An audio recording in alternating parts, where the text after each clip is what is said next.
수술은 일반적으로 꼭 해야 될 이유가 있어야 하는 거예요. 네. 수술을 한다 그래서 이 관의 압력이 떨어지는 게 아니에요. 관이 좁아져서 관을 넓히는 자체가 치료가 아니라 치료 방법도 달라져야 돼요.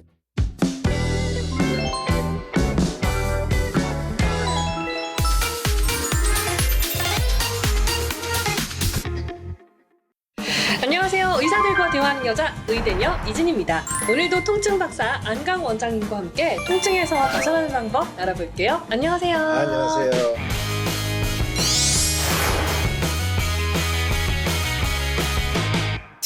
고령화 사회가 되면서 다양한 퇴행성 질환을 겪는 환자들이 늘어나고 있습니다. 네.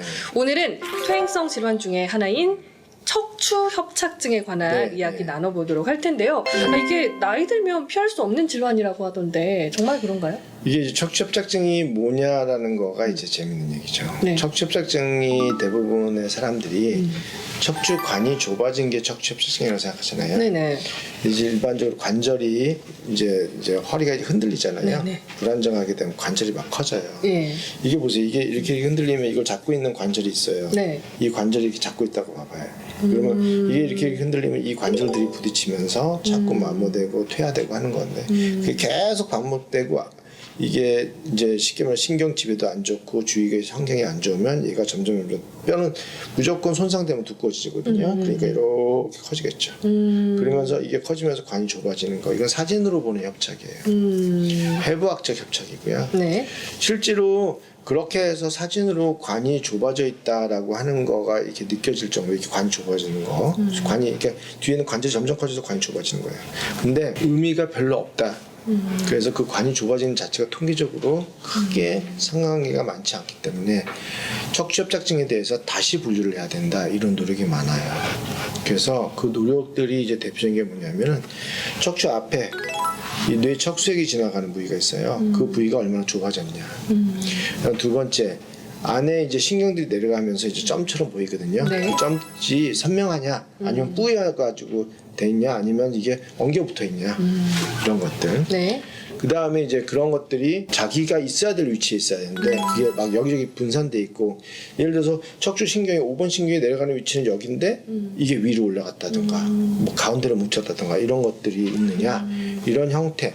그러니까 척추가 MRI를 찍었을 때 나타나는 형태를 보고 이건 관이 넓고 좁고의 문제가 아니라 이게 얼마나 뇌가 이제 신경의 주위에 피가 잘 돌고 뇌척수액이라고 하는 또 다른 피가 있어요. 그런 것들이 잘 도느냐라는 문제로 완전히 바뀌었단 말이에요. 개념이.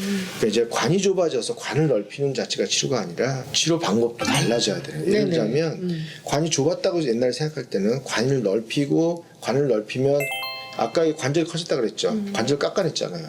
그럼 허리가 흔들려요. 관절이 약해졌으니까 여기다 핀을 박아요. 근데 이제 그게 일반적인 수술이었단 말이에요. 척추에서 피가 두 가지가 가요. 척추는 하나는 밖에서 쉽게 말하면 우리 몸에서 나오는 빨간 피, 또 하나는 이 안에가 뇌를 통해 가지고 하얀 피, 뇌척수액이라고 이 두 개의 피가 가요. 이제 어떤 특정한 경우에 있어서 밖에서 나는 것도 물론 중요하지만 안에가 더 중요해요. 그래서 안에가 예를 들어서 피가 모질하잖아요. 그럼 휘청휘청 거릴 수도 있어요. 안에 뇌척수액이.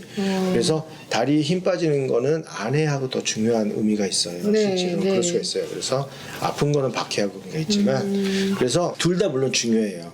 근데 이 수술을 한다 그래서 이 관의 압력이 떨어지는 게 아니에요. 안에 뇌척수액이 도달하는 게 오히려 더 힘들어질 수 있어요. 이 압력은 안 떨어져요. 그리고 이 뇌척수액이 흐르는 부위가 깨끗하게 넓어지는 건 수술하고 전혀 상관이 없어요. 그렇다면 척추협착증 수술이 제한돼야 돼요. 만약에 필요 없는 수술을 하게 되면 말 그대로 좁아진 게 문제라고 생각해서 구멍을 뚫고 넓게 하고 기구를 받게 되면 그 부위는 적절한 반사가 일어나지 않으니까 훨씬 빨리 퇴화될 거예요. 그러니까 실질적으로 시간이 지나면 더 나빠지겠죠. 좋아질 이유가 별로 없는 그렇죠. 거죠. 네. 그래서 그거를 꼭 잘 아셔야 돼요. 근데 이제 네. 걷는 게 힘들어질 정도가 네, 되면 네. 수술을 하느냐 마느냐 고민들 많이 하실 것 같거든요. 이제 매우 심각한 상태다 이러면 수술을 좀 보통의 경우에는 예. 이렇게 생각하시면 돼요. 지금보다 더 나빠질 거를 예상해서 수술을 해야 된다는 건 말이 안 돼요.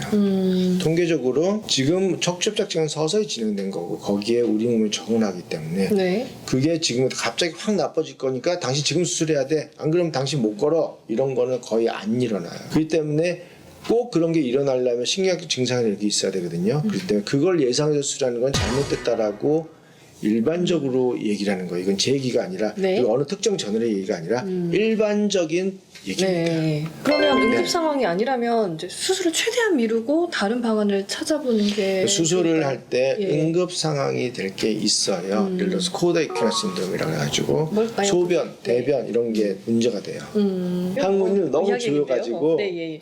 이게 좋아가지고 이제 항문이 안 나고 변비가 되잖아요. 근데 그게 아니라 항문을 조이는 힘이 없어지면 어떻게 돼요? 그냥 오. 쫙 나오겠죠. 네. 신경이 요거를 항문을 조이는 힘이 그걸 하는 신경이 기능 안 하는 거예요. 그다음 소변은 오히려 안 나오게 돼요.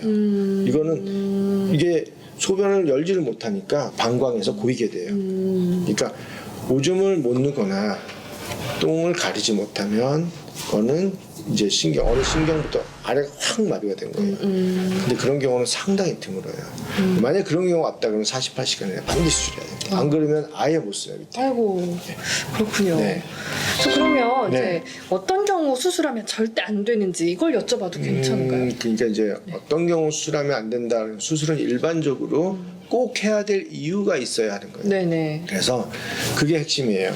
예를 들어서 제가 한 가지 예를 들어볼게요. 어떤 저하고 이제 친하니까 저도 이제 전화해가지고 야 뭐 좀 부탁해 하면 맨날 전화하고 걔도 나를 괴롭히고 서로 자기 고모 그러니까 좀 친한 고모 완전 고모도 아니고 이제 자꾸 물어보고 해서 제가 이제 상담해 줬는데 이분 이제 척추협착증이 이제 사진상으로도 있고 증상도 있어요.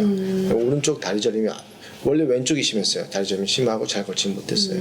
근데 왼쪽은 어떤 치료를 하면서 많이 좋아졌어요. 운동도 하고 많이 좋았어요. 그러다가 오른쪽이 갑자기 심해졌어요. 근데 디스크 탈출이에요.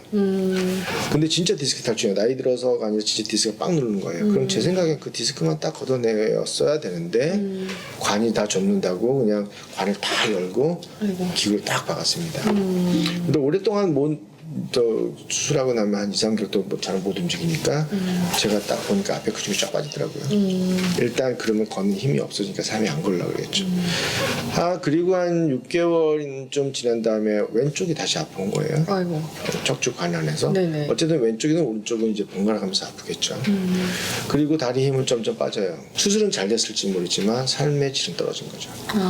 그리고 이분은 그 다음에 이제 점점 다리 힘이 빠질 거예요. 그러니까 이게 수술이 잘못된 게 아니라 네. 가능하면 이분이 잘 지내는 거고 그 신경만 딱 했으면 훨씬 더 좋지 않았나. 지금 많이 힘들어 잘 걷지도 못하시거든요. 물론 이제 수술한 사람의 입장에서 완벽하게 하기를 원해요. 근데 이게 이제 최근에 있는 경향이 뭐냐면 그렇게 하지 말자. 꼭 필요한 것만 딱 하고 말자. 그게 예후가 더 좋다. 그런 게 네네. 많거든요. 사실 뭐 수술을 권유하는 것도 있고 그렇지 않은 것도 있어서 안강 원장님께서도 이제 아무리 뭐 저희 유튜브지만 말씀하시기에 좀 조심스러운 면이 있으실 것 같아요. 그쵸. 끝으로 좀 한 말씀 부탁드릴게요. 여러 가지 정리해서. 예. 그러니까 이제 수술이 나빠질 거를 예상해서 수술을 하는 거는 근거가 없다. 그걸 이제 예정수술이라고 하는데 그거는 의미가 없다. 그거는 하지 않아야 된다라고 여러 대해서 얘기를 하고 있어요. 알겠습니다. 네. 여러분께서도 좀 한 병원보다 여러 병원을 다니시면서 좀 진단과 의견을 받아보시는 게 좋지 않을까 이런 생각도 여러 들어요. 병원을 다닌다는 것보다 예. 이제 우선은 환자분이 병에 대해서 알려고 노력을 해야 되고 예. 그 다음에 다양한 의견을 가지고 접근하는 게 물론 좋겠죠. 네, 알겠습니다. 네. 자, 오늘 말씀 여기서 마무리하도록 하고요. 저희는 다음 시간에 찾아뵙도록 할게요. 좋아요와 구독 눌러주세요. 선생님 감사합니다. 감사합니다. 운동이라고 하는 자체는 신경회로에 반사를 주는 거예요. 그 폭을 한 발짝 혹은 10cm만 크게 해도 허리의 병은 호전이 충분히 될 수 있습니다.